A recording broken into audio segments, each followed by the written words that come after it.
کس طرح کروں کیا کروں، بڑی سوچیں، بالآخر میں نے طے کیا، اللہ اکبر، میں نے نہ کپڑے پھاڑ لیے، امامہ اتار دیا۔ فرماتے ہیں کہ ایک پیالہ مٹی کا خرید کے گلے میں رسی سے باندھ لیا، اور امام احمد بن حنبل کی 3 گلیوں پیچھے میں نے دروازہ صدا لگانی شروع کی، فقیر ہوں، اللہ کے نام پہ لینے آیا ہوں۔ کہتے ہیں ایک دینار مانگتے مانگتے مانگتے مانگتے آزم یار منون دی خاطر اساں کی پیش وٹائے۔ کہتے ہیں مانگتے مانگتے نا میں امام احمد بن حنبل کے دروازے تک آیا، امیر گھر کا بچہ تھا، بڑے پیسے جیب میں ہوتے تھے۔ امام کے دروازے پہ صدا لگائی، کوئی ہے اللہ کے نام پہ دینے والا؟ کہتے ہیں وہ نور بھرا دروازہ کھلا، ایک گورے مکھڑے والا، سفید داڑھی والا، سونے امامے والا، چمکدار آنکھیں، نورانی شباہت۔ کہتے امام احمد بن حنبل باہر آئے اور جیسے ایک دینار میرے پیالے میں ڈالنے لگے تو میں نے ہاتھ چوم کے کہا سونیا تیرے قربان جاؤں، میں دینار لینے نہیں آیا، محمد عربی کی حدیثیں سننے آیا۔ کہتے امام کی بھی آنکھیں کھل گئی، کہنے لگے اس حال میں آزم یار مناؤن دی خاطر سانکی کی پیس بٹائے کہ حضور کیا کرتا، یہی ایک طریقہ رہ گیا تھا، میں تو کہاں سے چلا ہوں، کہاں پہنچا ہوں، کیا کروں؟ امام صاحب فرمانے لگے پھر میں بھی بڑے دنوں سے پریشان تھا، کوئی سیکھنے والا نہیں ملا، تم مل گیا۔ کہنے لگا حضور میں روز آ جاؤں فقیر بن کے، آپ جتنا چاہیں 2 4 5 منٹ میں مجھے حدیثیں سنا دیں، میں اگلے دن یاد کر آیا کروں۔ کہتے 2 سال لگ گئے، شاگرد کہاں ملیں گے ایسے، کہاں مرید ملیں گے، گزر گیا دور۔ کہتے ہیں کہ میں نہ ہر روز فقیر بن کے جاتا، 3 گلیاں پیچھے مانگنا شروع کرتا، کوئی شک نہ کرے۔ 2 سال دروازے پہ جاتا، آگے پیالہ کرتا، امام ایک دینار ڈالتے اور مصطفیٰ کی حدیثیں سناتے۔ کہتے ہیں حالات بدل گئے، 2 سال کے بعد حکومت بدل گئی، امام کا مدرسہ بحال ہو گیا، رش ہو گیا۔ بادشاہ بڑا عقیدت مند تھا، جو نیا آیا اس نے بڑا کر کے ادارہ بنا کے دیا۔ جس دن میں گیا تو رش لگا ہوا تھا۔ کہتے ہیں حالات بدلے تو ہم نے بھی کپڑے بدلے، ہم نے بھی دوبارہ سے دستار باندھی، اور کہتے ہیں بڑے لوگ بیٹھے ہوئے تھے، میں جب داخل ہوا نا تو امام اٹھ کے کھڑے ہوئے، آپ فرمانے لگے پتر ادھر آ، تو آگے آ کے بیٹھ، لوگ دین سیکھنے آتے ہیں، تو فقیر بن کے مانگنے آیا تھا، اور میں بھی باقیوں کو پڑھایا کرتا تھا، تجھے میں دیا کرتا تھا، اور اب باقی پڑھا کریں گے، تجھے دیا جائے گا، اور آج تجھے سینے سے نکال کے دیا کروں گا۔ زمانے بدل گئے، حالات بدل گئے، وہ شخص چلا گیا، کون حکمران تھا کون نہیں تھا، لیکن استاد شاگرد کے ادب کی داستان قیامت تک باقی رہے گی۔ یہ قیامت جب طبیعتوں میں احترام ہوتا ہے، جب ادب ہوتا ہے۔ آپ کو پتہ ہے نبی پاک صلی اللہ علیہ وسلم کو یہ ادب کتنا پیارا ہے، نبی پاک علیہ السلام اس احترام کے جذبے کو کتنا پسند کرتے ہیں۔ اللہ کے پیارے رسول صلی اللہ تعالی علیہ وسلم اس جذبہ احترام سے کتنے راضی ہوتے ہیں۔ حضور کس قدر زیادہ چاہتے ہیں کہ میری امت ادب والی بنے۔ نبی پاک علیہ السلام ادب والے لوگوں کے بارے میں اتنے راضی ہیں، اتنے راضی ہیں، اتنے خوش ہیں، حضور اتنا نوازتے ہیں۔ میں نے یہ حدیث پڑھی تو یوں لگا کہ جیسے روح وجد کرنے لگی ہے۔ بہقی میں امام بہقی نے لکھی ہے، اللہ کے پیارے رسول علیہ السلام فرماتے ہیں جو چھوٹے پر شفقت کرے اور بڑے کا احترام کرے، اللہ اسے جنت میں میری سنگت عطا فرمائے گا۔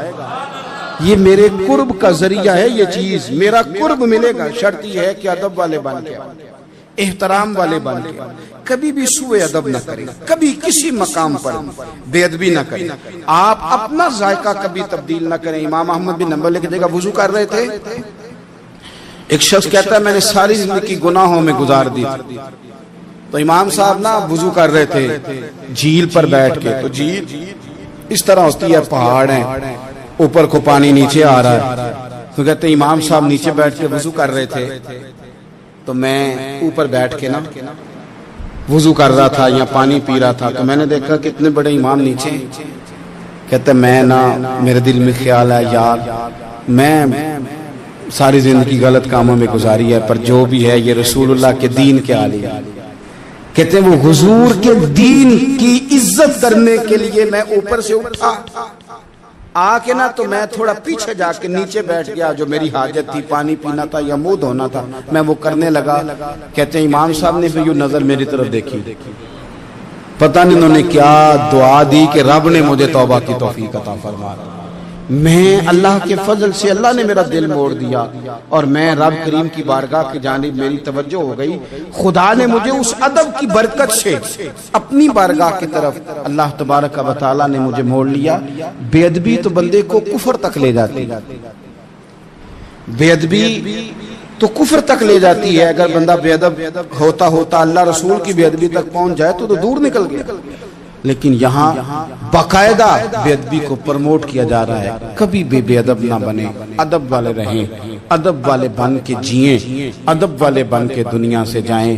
وہ درویش نے کہا تھا کہ بے ادباں مقصود نہ حاصل، نہ درگاہ ٹوئی، بانج ادب دے محمد بخشا، توڑ نہیں چڑھیا کوئی۔